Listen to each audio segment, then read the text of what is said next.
قال فما خطبكم أيها المرسلون قالوا إنا أرسلنا إلى قوم مجرمين لنرسل عليهم حجارة من طين مسومة عند ربك للمسرفين فأخرجنا من كان فيها من المؤمنين فما وجدنا فيها غير بيت من المسلمين وتركنا فيها آية للذين يخافون العذاب الأليم. وفي موسى إذ أرسلناه إلى فرعون بسلطان مبين فتولى بركنه وقال ساحر أو مجنون فأخذناه وجنوده فنبذناهم في اليم وهو مليم. وفي عاد إذ أرسلنا عليهم الريح العقيم ما تذر من شيء أتت عليه إلا جعلته كالرميم. وفي ثمود إذ قيل لهم تمتعوا حتى حين فعتوا عن أمر ربهم فأخذتهم الصاعقة وهم ينظرون فما استطاعوا من قيام وما كانوا منتصرين. وقوم نوح من قبل إنهم كانوا قوما فاسقين. والسماء بنيناها بأيد وإنا لموسعون والأرض فرشناها فنعم الماهدون. ومن كل شيء خلقنا زوجين لعلكم تذكرون. ففروا إلى الله إني لكم منه نذير مبين. ولا تجعلوا مع الله إلها آخر إني لكم منه نذير مبين. كذلك ما أتى الذين من قبلهم من رسول إلا قالوا ساحر أو مجنون أتواصوا به بل هم قوم طاغون. فتول عنهم فما أنت بملوم وذكر فإن الذكرى تنفع المؤمنين. وما خلقت الجن والإنس إلا ليعبدون ما أريد منهم من رزق وما أريد أن يطعمون إن الله هو الرزاق ذو القوة المتين. فإن للذين ظلموا ذنوبا مثل ذنوب أصحابهم فلا يستعجلون. فويل للذين كفروا من يومهم الذي يوعدون. بسم الله الرحمن الرحيم. والطور وكتاب مسطور في رق منشور والبيت المعمور والسقف المرفوع والبحر المسجور إن عذاب ربك لواقع ما له من دافع يوم تمور السماء مورا وتسير الجبال سيرا فويل يومئذ للمكذبين الذين هم في خوض يلعبون يوم يدعون إلى نار جهنم دعا هذه النار التي كنتم بها تكذبون أفسحر هذا أم أنتم لا تبصرون اصلوها فاصبروا أو لا تصبروا سواء عليكم إنما تجزون ما كنتم تعملون. إن المتقين في جنات ونعيم فاكهين بما آتاهم ربهم ووقاهم ربهم عذاب الجحيم كلوا واشربوا هنيئا بما كنتم تعملون متكئين على سرر مصفوفة وزوجناهم بحور عين والذين آمنوا واتبعتهم ذريتهم بإيمان ألحقنا بهم ذريتهم وما ألتناهم من عملهم من شيء كل امرئ بما كسب رهين وأمددناهم بفاكهة ولحم مما يشتهون يتنازعون فيها كأسا لا لغو فيها ولا تأثيم ويطوف عليهم غلمان لهم كأنهم لؤلؤ مكنون وأقبل بعضهم على بعض يتساءلون قالوا إنا كنا قبل في أهلنا مشفقين فمن الله علينا ووقانا عذاب السموم إنا كنا من قبل ندعوه إنه هو البر الرحيم فذكر فما أنت بنعمة ربك بكاهن ولا مجنون أم يقولون شاعر نتربص به ريب المنون قل تربصوا فإني معكم من المتربصين أم تأمرهم أحلامهم بهذا أم هم قوم طاغون أم يقولون تقوله بل لا يؤمنون فليأتوا بحديث مثله إن كانوا صادقين أم خلقوا من غير شيء أم هم الخالقون أم خلقوا السماوات والأرض بل لا يوقنون أم عندهم خزائن ربك أم هم المسيطرون أم لهم سلم يستمعون فيه فليأت مستمعهم بسلطان مبين أم له البنات ولكم البنون أم تسألهم أجرا فهم من مغرم مثقلون أم عندهم الغيب فهم يكتبون أم يريدون كيدا فالذين كفروا هم المكيدون أم لهم إله غير الله سبحان الله عما يشركون وإن يروا كسفا من السماء ساقطا يقولوا سحاب مركوم فذرهم حتى يلاقوا يومهم الذي فيه يصعقون يوم لا يغني عنهم كيدهم شيئا ولا هم ينصرون وإن للذين ظلموا عذابا دون ذلك ولكن أكثرهم لا يعلمون واصبر لحكم ربك فإنك بأعيننا وسبح بحمد ربك حين تقوم ومن الليل فسبحه وإدبار النجوم بسم الله الرحمن الرحيم والنجم إذا هوى ما ضل صاحبكم وما غوى وما ينطق عن الهوى إن هو إلا وحي يوحى علمه شديد القوى ذو مرة فاستوى وهو بالأفق الأعلى ثم دنا فتدلى فكان قاب قوسين أو أدنى فأوحى إلى عبده ما أوحى ما كذب الفؤاد ما رأى أفتمارونه على ما يرى ولقد رآه نزلة أخرى عند سدرة منتهى عندها جنة المأوى إذ يغشى السدرة ما يغشى ما زاغ البصر وما طغى لقد رأى من آيات ربه الكبرى أفرأيتم اللات والعزى ومناة الثالثة الأخرى ألكم الذكر وله الأنثى تلك إذا قسمة ضيزى إن هي إلا أسماء سميتموها أنتم وآباؤكم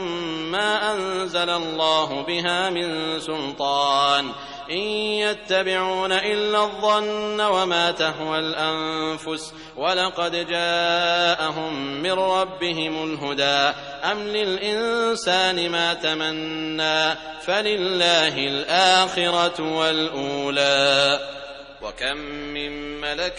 في السماوات لا تغني شفاعتهم شيئا إلا من بعد أن يأذن الله لمن يشاء ويرضى إن الذين لا يؤمنون بالآخرة ليسمون الملائكة تسمية الأنثى وما لهم به من علم إن يتبعون إلا الظن وإن الظن لا يغني من الحق شيئا فأعرض عمن تولى عن ذكرنا ولم يرد إلا الحياة الدنيا ذلك مبلغهم من العلم إن ربك هو أعلم بمن ضل عن سبيله وهو أعلم بمن اهتدى ولله ما في السماوات وما في الأرض ليجزي الذين أساءوا بما عملوا ويجزي الذين أحسنوا بالحسنى الذين يجتنبون كبائر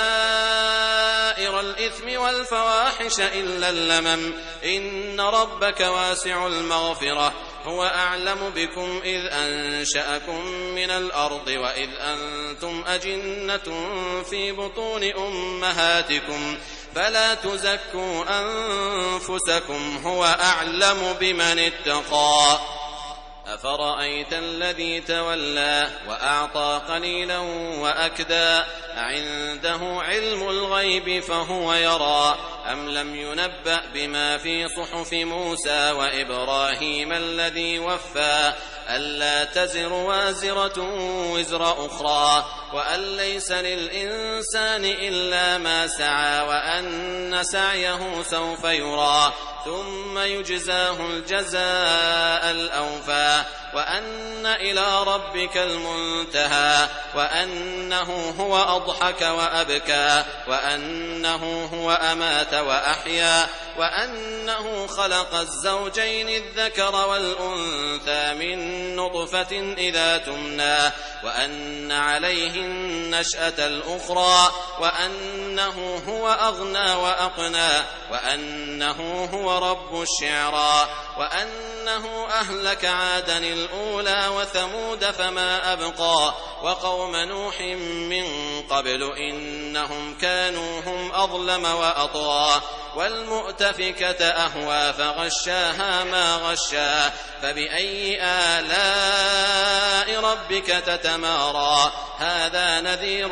من النذر الأولى أزفت الآزفة ليس لها من دون الله كاشفة أفمن هذا الحديث تعجبون وتضحكون ولا تبكون وأنتم سامدون فاسجدوا لله واعبدوا. بسم الله الرحمن الرحيم. اقتربت الساعة وانشق القمر وإن يروا آية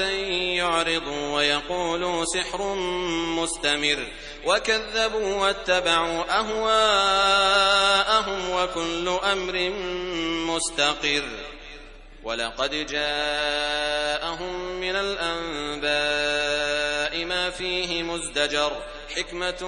بالغة فما تغني النذر فتول عنهم يوم يدعو الداع إلى شيء نكر خش عن أبصارهم يخرجون من الأجداث كأنهم جراد منتشر مهطعين إلى الداع يقول الكافرون هذا يوم عسر كذبت قبلهم قوم نوح فكذبوا عبدنا وقالوا مجنون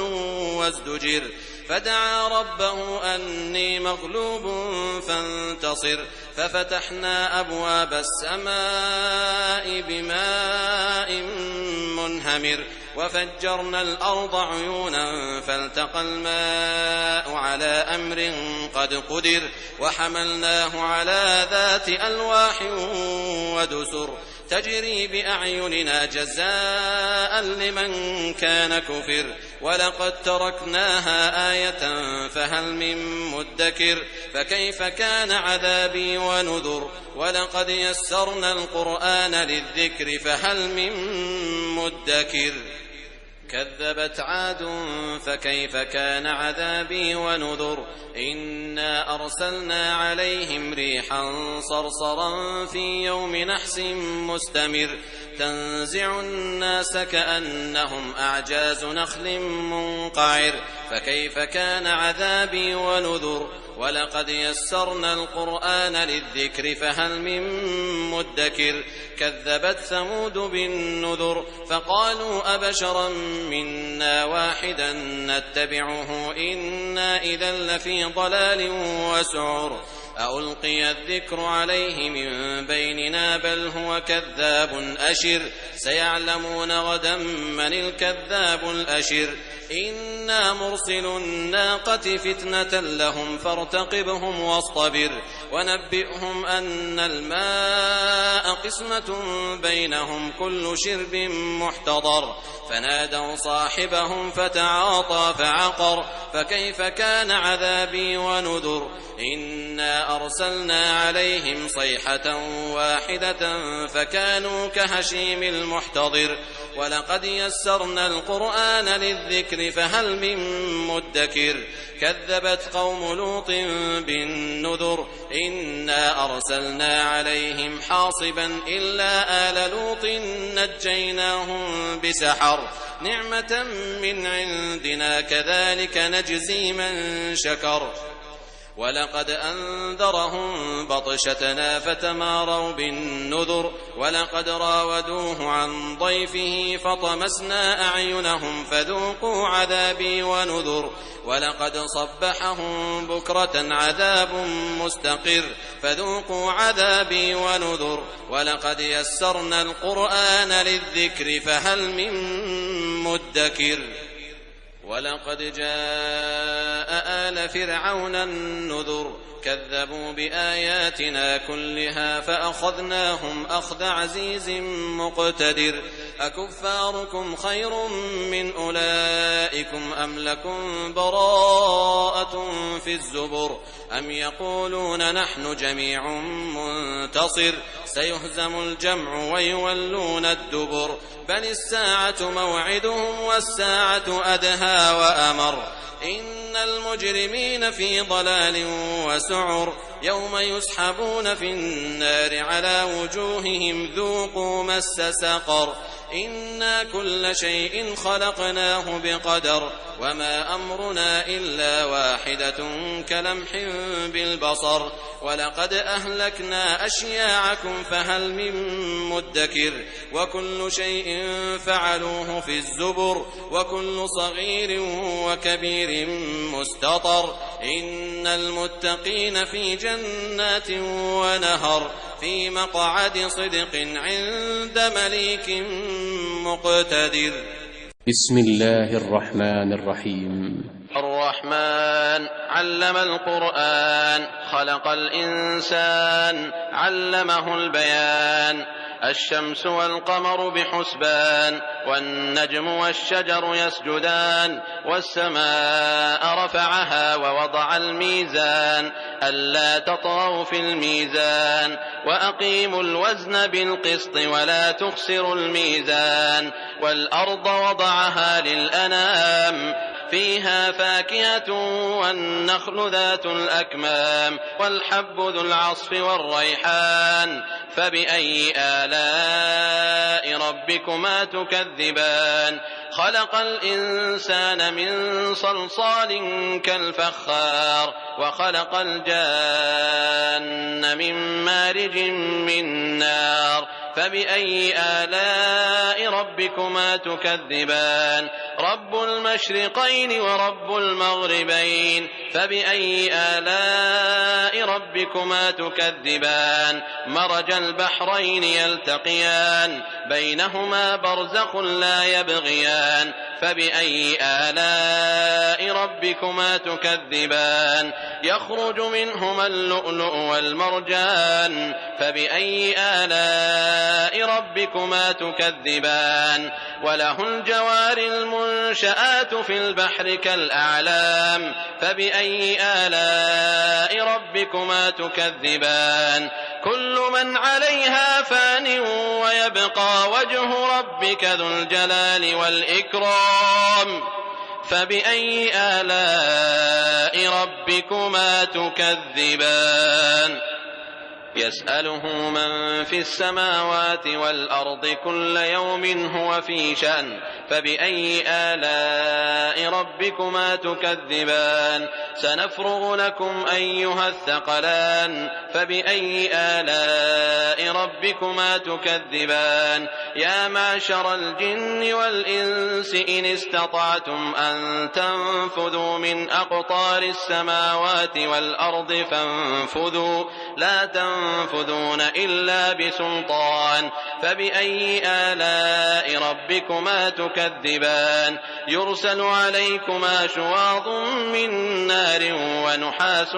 فلا تنتصران فبأي آلاء ربكما تكذبان فإذا انشقت السماء فكانت وردة كالدهان فبأي آلاء ربكما تكذبان فيومئذ لا يسأل عن ذنبه إنس ولا جان فبأي آلاء ربكما تكذبان يعرف المجرمون بسيماهم فيؤخذ بالنواصي والأقدام فبأي آلاء ربكما تكذبان هذه جهنم التي يكذب بها المجرمون يطوفون بينها وبين حميم آن فبأي آلاء ربكما تكذبان ولمن خاف مقام ربه جنتان فبأي آلاء ربكما تكذبان ذواتا أفنان فبأي آلاء ربكما تكذبان فيهما عينان تجريان فبأي آلاء ربكما تكذبان فيهما من كل فاكهة زوجان فبأي آلاء ربكما تكذبان متكئين على فرش بطائنها من استبرق وجنى الجنتين دان فبأي آلاء ربكما تكذبان فيهن قاصرات الطرف لم يطمثهن إنس قبلهم ولا جان فبأي آلاء ربكما تكذبان كأنهن الياقوت والمرجان فبأي آلاء ربكما تكذبان هل جزاء الإحسان إلا الإحسان فبأي آلاء ربكما تكذبان ومن دونهما جنتان فبأي آلاء ربكما تكذبان مدهامتان فبأي آلاء ربكما تكذبان فيهما عينان نضاختان فبأي آلاء ربكما تكذبان فيهما فاكهة ونخل ورمان فبأي آلاء ربكما تكذبان فيهن خيرات حسان فبأي آلاء ربكما تكذبان حور مقصورات في الخيام فبأي آلاء ربكما تكذبان لم يطمثهن إنس قبلهم ولا جان فبأي آلاء ربكما تكذبان متكئين على رفرف خضر وعبقري حسان فبأي آلاء ربكما تكذبان تبارك اسم ربك ذي الجلال والإكرام بسم الله الرحمن الرحيم إذا وقعت الواقعة ليس لوقعتها كاذبة خافضة رافعة إذا رجت الأرض رجا وبست الجبال بسا فكانت هباء منبثا وكنتم أزواجا ثلاثة فأصحاب الميمنة ما أصحاب الميمنة وأصحاب المشأمة ما أصحاب المشأمة والسابقون السابقون أولئك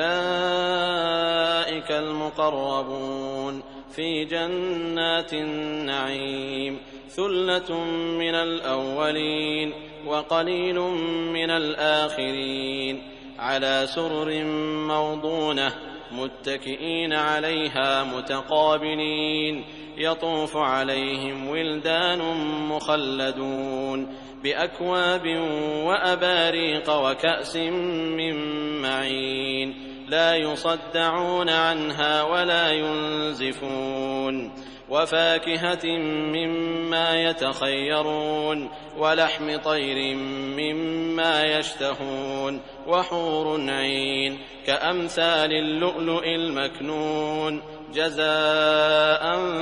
بما كانوا يعملون لا يسمعون فيها لغوا ولا تأثيما إلا قيلا سلاما سلاما وأصحاب اليمين ما أصحاب اليمين في سدر مخضود وطلح منضود وظل ممدود وماء مسكوب وفاكهة كثيرة لا مقطوعة ولا ممنوعة وفرش مرفوعة إنا أنشأناهن إنشاء فجعلناهن أبكارا عربا أترابا لأصحاب اليمين ثلة من الأولين وثلة من الآخرين وأصحاب الشمال ما أصحاب الشمال في سموم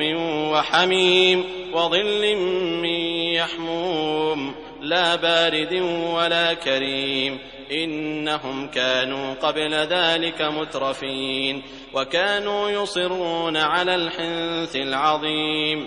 وكانوا يقولون أئذا متنا وكنا ترابا وعظاما أئنا لمبعوثون أو آباؤنا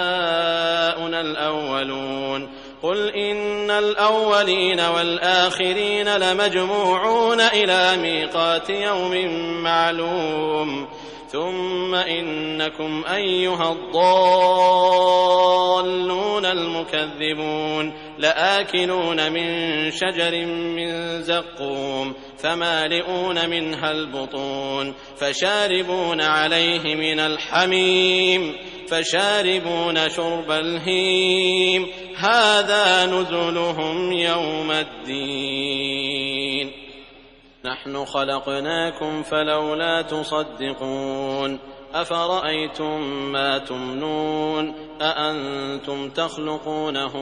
أم نحن الخالقون نحن قدرنا بينكم الموت وما نحن بمسبوقين على أن نبدل أمثالكم وننشئكم فيما لا تعلمون ولقد علمتم النشأة الأولى فلولا تذكرون أفرأيتم ما تحرثون أأنتم تزرعونه أم نحن الزارعون لو نشاء لجعلناه حطاما فظلتم تفكهون إنا لمغرمون بل نحن محرومون أفرأيتم الماء الذي تشربون أأنتم أنزلتموه من المزن أم نحن المنزلون لو نشاء جعلناه أجاجا فلولا تشكرون أفرأيتم النار التي تورون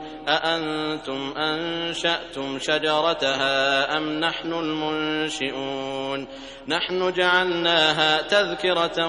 ومتاعا للمقوين فسبح باسم ربك العظيم فلا أقسم بمواقع النجوم وإنه لقسم لو تعلمون عظيم إنه لقرآن كريم في كتاب مكنون لا يمسه إلا المطهرون تنزيل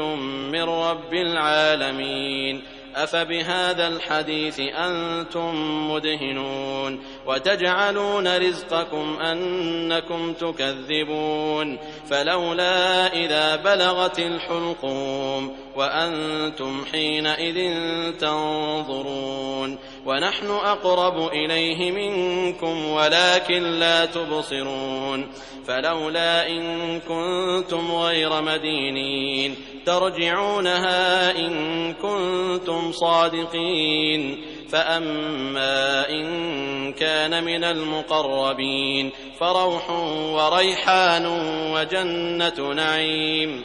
وأما إن كان من أصحاب اليمين فسلام لك من أصحاب اليمين وأما إن كان من المكذبين الضالين فنزل من حميم وتصلية جحيم إن هذا لهو حق اليقين فسبح باسم ربك العظيم. بسم الله الرحمن الرحيم. سبح لله ما في السماوات والأرض وهو العزيز الحكيم. له ملك السماوات والأرض يحيي ويميت وهو على كل شيء قدير. هو الأول والآخر والظاهر والباطن وهو بكل شيء عليم. هو الذي خلق السماوات والأرض في 6 أيام ثم استوى على العرش يعلم ما يلج في الأرض وما يخرج منها وما ينزل من السماء وما يعرج فيها وهو معكم أينما كنتم والله بما تعملون بصير. له ملك السماوات والأرض وإلى الله ترجع الأمور. يولج الليل في النهار ويولج النهار في الليل وهو عليم بذات الصدور. آمنوا بالله ورسوله وأنفقوا مما جعلكم مستخلفين فيه فالذين آمنوا منكم وأنفقوا لهم أجر كبير. وما لكم لا تؤمنون بالله والرسول يدعوكم لتؤمنوا بربكم وقد أخذ ميثاقكم إن كنتم مؤمنين. هو الذي ينزل على عبده آيات بينات ليخرجكم من الظلمات إلى النور وإن الله بكم لرءوف رحيم. وما لكم ألا تنفقوا في سبيل الله ولله ميراث السماوات والأرض لا يستوي منكم من أنفق من قبل الفتح وقاتل أولئك أعظم درجة من الذين أنفقوا من بعد وقاتلوا وكلا وعد الله الحسنى والله بما تعملون خبير. من ذا الذي يقرض الله قرضا حسنا فيضاعفه له وله أجر كريم. يوم ترى المؤمنين والمؤمنات يسعى نورهم بين أيديهم وبأيمانهم بشراكم اليوم جنات تجري من تحتها الأنهار خالدين فيها ذلك هو الفوز العظيم. يوم يقول المنافقون والمنافقات للذين آمنوا انظرونا نقتبس من نوركم قيل ارجعوا وراءكم فالتمسوا نورا فضرب بينهم بسور له باب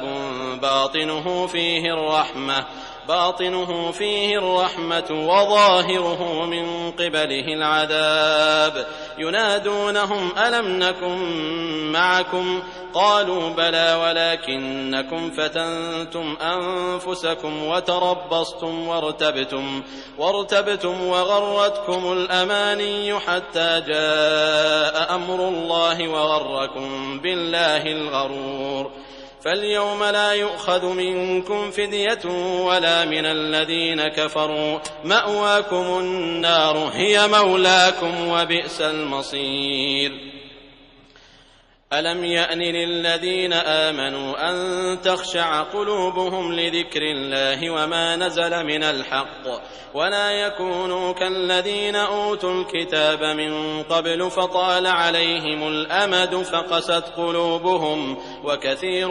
منهم فاسقون. اعلموا أن الله يحيي الأرض بعد موتها قد بينا لكم الآيات لعلكم تعقلون. إن المصدقين والمصدقات وأقرضوا الله قرضا حسنا يضاعف لهم ولهم أجر كريم. والذين آمنوا بالله ورسله أولئك هم الصديقون والشهداء عند ربهم لهم أجرهم ونورهم. والذين كفروا وكذبوا بآياتنا أولئك أصحاب الجحيم. اعلموا أنما الحياة الدنيا لعب ولهو وزينة وتفاخر بينكم وتكاثر في الأموال والأولاد كمثل غيث أعجب الكفار نباته ثم يهيج فتراه مصفرا ثم يكون حطاما وفي الآخرة عذاب شديد ومغفرة من الله ورضوان وما الحياة الدنيا إلا متاع الغرور. سابقوا إلى مغفرة من ربكم وجنة عرضها كعرض السماء والأرض أعدت للذين آمنوا بالله ورسله ذلك فضل الله يؤتيه من يشاء والله ذو الفضل العظيم. ما أصاب من مصيبة في الأرض ولا في أنفسكم إلا في كتاب من قبل أن نبرأها إن ذلك على الله يسير. لكي لا تأسوا على ما فاتكم ولا تفرحوا بما آتاكم والله لا يحب كل مختال فخور. الذين يبخلون ويأمرون الناس بالبخل ومن يتول فإن الله هو الغني الحميد. لقد أرسلنا رسلنا بالبينات وأنزلنا معهم الكتاب والميزان ليقوم الناس بالقسط وأنزلنا الحديد فيه بأس شديد ومنافع للناس وليعلم الله من ينصره ورسله بالغيب إن الله قوي عزيز. ولقد أرسلنا نوحا وإبراهيم وجعلنا في ذريتهما النبوة والكتاب فمنهم مهتد وكثير منهم فاسقون. ثم قفينا على آثارهم برسلنا وقفينا بعيسى ابن مريم وآتيناه الإنجيل وجعلنا في قلوب الذين اتبعوه رأفة ورحمة ورهبانية ابتدعوها ما كتبناها عليهم إلا ابتغاء رضوان الله فما رعوها حق رعايتها فآتينا الذين آمنوا منهم أجرهم وكثير منهم فاسقون. يا أيها الذين آمنوا اتقوا الله وآمنوا برسوله يؤتكم كفلين من رحمته ويجعل لكم نورا تمشون به ويغفر لكم والله غفور رحيم. لئلا يعلم أهل الكتاب ألا يقدرون على شيء من فضل الله وأن الفضل بيد الله يؤتيه من يشاء والله ذو الفضل العظيم.